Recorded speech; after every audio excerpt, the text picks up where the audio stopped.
মুসলমানদেরকে D voter করবে কার বাপের ক্ষমতা? আমার বাপ দাদু 14 গোষ্ঠী এখানে জন্ম হয়েছে, তুমি 3 দিনের বৈরাগী এসে বলবে তুমি ডি ভোটার, আর ওটা আমি মেনেও নিব? মানে মুসলমানদের রক্ত রক্ত নাই, পুজ হয়ে গেছে নাকি? বললেই হয়ে গেল, পুজ হয়ে গেছে রক্তটা। যেটা আমি মোফাক্কেরুল ইসলাম, যেটা আমার ক্ষুদ্র মতে যে জ্ঞান, সেই জ্ঞানে ইলেকশন কমিশনকে কিন্তু এর দায় নিতে হবে ইমিডিয়েট।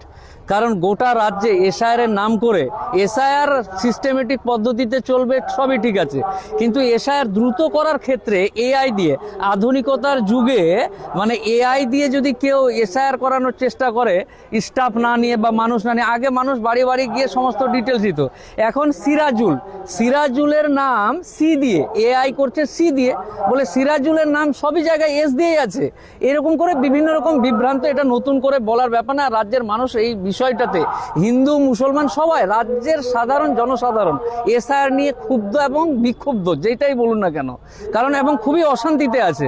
কারণ মানুষ আজকের দিনে 200 টাকা ইনকাম করবে কি করে সেটা নিয়ে ব্যস্ত, তার মধ্যে আবার 14 বার, একবার খসড়া লিস্ট, একবার হসড়া লিস্ট, একবার ভসড়া লিস্ট, এই যে বিভিন্ন রকম লিস্ট বের করছে। এই লিস্টগুলোতে কোনো সময় নাম থাকছে, কোনো সময় নাই, তারপর নোটিশ করো, এই করো, এই করো, বিভিন্ন রকম ক্যারিকেচারগুলো করছে। এটা কিন্তু ইলেকশন কমিশনকে, রাজ্যের যে বর্তমান পরিস্থিতি, এই পরিস্থিতির ক্ষোভ প্রত্যেকটা মানুষের মধ্যে, ক্ষোভ কিন্তু একটা আছে। এই ক্ষোভ যদি ফাটে তাহলে কিন্তু ইলেকশন কমিশনকে তার দায় তাকেই নিতে হবে, এটা সাধারণ মানুষের দায় না।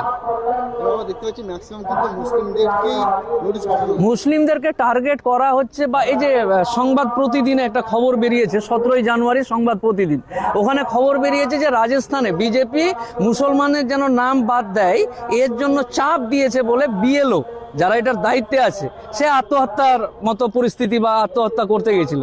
তো এরকম পরিস্থিতি হচ্ছে। এগুলো রাজনৈতিক ব্যাপারটা হচ্ছে, সরকার চলবে নির্দিষ্ট সিস্টেমে বা সংবিধানকে মেনে, নিঃসন্দেহে এটা হবে না কেন? এসআর ভালো জিনিস করুক না, নাম ঠিকানা, বাপের নাম, 14 গোষ্ঠী, এগুলো দেখুক, কিন্তু এটা দেখতে গিয়ে ইন্টেনশনালি যদি কোনো রকম মুসলিমদের হয়রানি করার চেষ্টা করে বা কোনো হিন্দুদেরও হয়রানি করার চেষ্টা করে, অনেকেই এরকম আছে। শুধু মুসলিম, দেখুন, এক হাতে তালি বাজবে না, ঠিক তেমনই একাই কোনো গোষ্ঠীকে চাপ দিতে গিয়ে তখন নিজের মধ্যে অটোমেটিকলি যে আমার হিন্দু ভাইরা আছে তাদেরও নাম চলে আসছে। তো এরকম করতে গিয়ে প্রত্যেকটা ইয়েতে, ব্লকে বা বিডিও অফিসে বিভিন্ন রকম হয়রানি। আজকে এমন কোনো ব্লক, এমন কোনো জায়গা নাই যেখানে মানুষ ক্ষোভে নেই। প্রত্যেক দিন হাজার হাজার মানুষ, কোটি কোটি মানুষের নাম বাদ দেওয়ার কথা বলছে। এর আগে একজন গবেষক মানিক ফকির বলে তারা বলতো, তখন আমরা ভাবতাম যে মনে হয় পাগলের মতন প্রলাপ বকছে, কিন্তু না, পরবর্তীতে দেখা গেল এসআইআর এর উদ্দেশ্য এবং এসআইআর যে ইন্টেনশনালি যখন কোনো একটা ধর্মকে টার্গেট করবে এবং এটা থেকে ভোটার কার্ড বাদ দিয়ে ডি ভোটার করে সমগ্র দিক থেকে দাস বানানোর চেষ্টা করবে, আর মানুষ এটাকে মেনে নিবে। আজকালকার যুগে চাঁদে যাওয়া মানুষ, আর তুমি এসআইআর এর নাম করে, আমি এখানে জন্মগ্রহণ করেছি, আমার বাপ জন্মগ্রহণ করেছে, আমার দাদু এখানকার, আর তুমি এসে বলবে এআই দিয়ে যে না তুমি এখানকার না, তোমাকে ডি ভোটার করা হলো। এত সহজেই মানুষ জানে কত ধানে কত চাল হয়, এটা পরবর্তীতে বুঝতে পারবে ইলেকশন কমিশন। আপনি কি বলছেন আন্দোলনের তীব্রতা অলি গলি থেকে শুরু করে এলাকা, পাড়া, প্রতিবেশী থেকে শুরু করে ব্লক, জেলা, রাজ্য, দেশ, এই আন্দোলন সামলাতে পারবে কিনা তার জন্য প্রস্তুত থাকুক। কেন? আমার বাপ এখানকার, আর কিভাবে প্রমাণ দিতে হবে? 62 সালের দলিল দেখাচ্ছে না, এখানে তো আকার ফুল স্টপ, একার বাদ আছে, উমুক আছে, তুমুক আছে, এরকম কোনো ব্যাপার নেই। আমার একটা ফুল স্টপ কোথায় ছুটে গেছে, আগের দিনে কি হতো, জনগণনার সময় একটা লোক বাড়িতে এসে কাগজ নিয়ে বসলো, হ্যাঁ রে তোর বাপ কোথায় রে, অমুক জায়গায়, হ্যাঁ তোর বাপের নাম কি, অমুক, এই বলে দিল, ওইটাই লিখে নিয়ে চলে গেছে।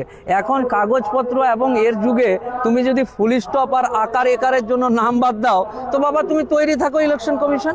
হুমকি দিচ্ছি না, বাস্তবতাটা।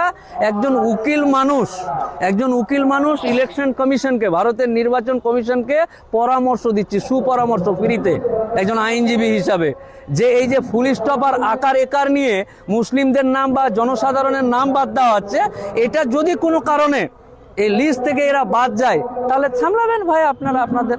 কারণ কেউ যদি এখানে 70 বছর ধরে, 150 বছর ধরে আছে, জন্ম মৃত্যু এখানেই, আর তাকে যদি তুমি ফুল স্টপের জন্য বা আকার একারের জন্য নাম বাদ দেওয়ার চেষ্টা করো, আলী আর রহমান আর উমুক আর তুমুকের জন্য, তাহলে তুমি বুঝবে আমাদের কিছু করার নেই। 2014 সালের পর থেকে আমরা দেখছি মানুষকে কিন্তু একভাবে পরেশানি করছে, কখনো নোটবন্দি। না, এটা নতুন কিছু নয় ভাই। এই এগুলো রাজনৈতিক নেতাদের মতো বক্তব্য দিয়ে 2014 পর নোটবন্দি এবং মানুষ ভোট দিয়েছে, যা ইচ্ছা তাই করছে। তো মানুষই তো অপরাধী যে এরকম একটা সরকারকে ভোট দিচ্ছে, যে সরকার সবসময় লাইনেই দাঁড় করিয়ে রাখছে। তো এতে কোনো রাজনৈতিক দলের না, রাজনৈতিক দল তার মুনাফা নেওয়ার জন্য মানুষকে বিভিন্ন রকম করবেই।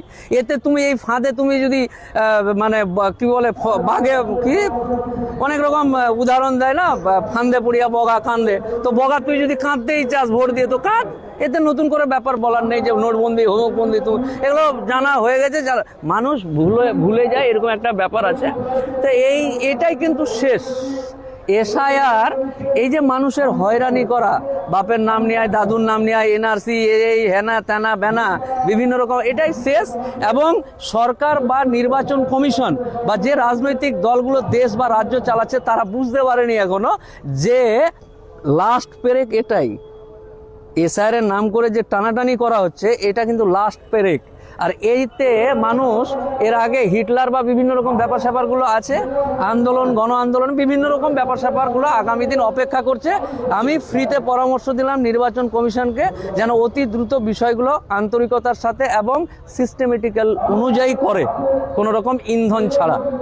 আপনার কি মনে হচ্ছে না মুসলমানদেরকে কোনোভাবে কি ভোটার করতে চাইছে, মুসলমানদের ভোটাধিকার কেড়ে নিতে চাইছে?